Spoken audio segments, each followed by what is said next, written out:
So should veterans' questions be more center stage in this election? Joining us now is Fox News contributor, president and CEO of the National Center for Policy Analysis, and of course a veteran, Lieutenant Colonel Allen West. Colonel West, great to see you this morning.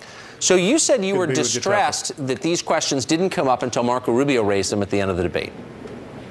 Yeah, it was very disconcerting for me, Tucker, because it seemed as if the veterans issue was almost an afterthought.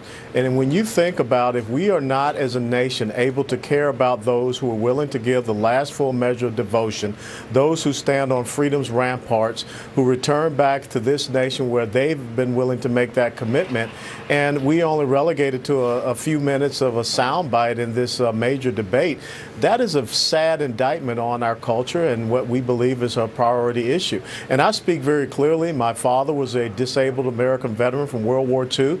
He worked in the Veterans Administration Hospital in Atlanta, Georgia, and sadly it was in that VA hospital where he lost his life. So this is a very important issue for me. So what specifically would you like to see the Republican candidates and the Democratic candidates take up on veterans issues?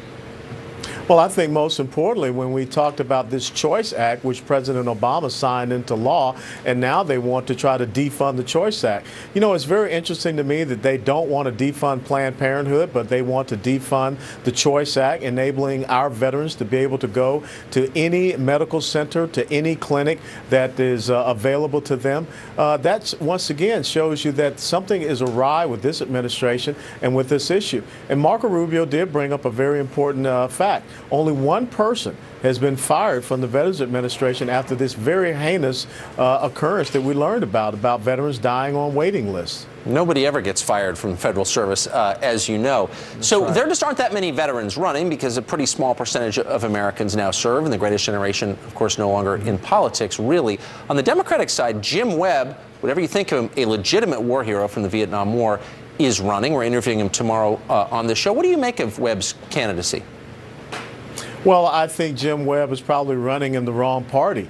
If he was running in the Republican Party, he'd have more of a platform, more of a voice. He is a former Marine infantry officer, former Secretary of the Navy, senator from Virginia.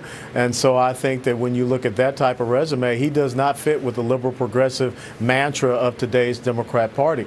But we need to have more men and women who want to be commander-in-chief, who have been willing to raise their right hand and take that oath of office, but put their life on the line for it, because that helps you in making the critical decisions about our veterans and then also about our national security. As you just reported, we had a Special Forces troop lost his life in Afghanistan. So there's still combat operations going on over there. Yeah, that's for sure. Something that people have largely forgotten. Lieutenant Colonel Allen West joining us this morning. Great to see you this morning. Thanks.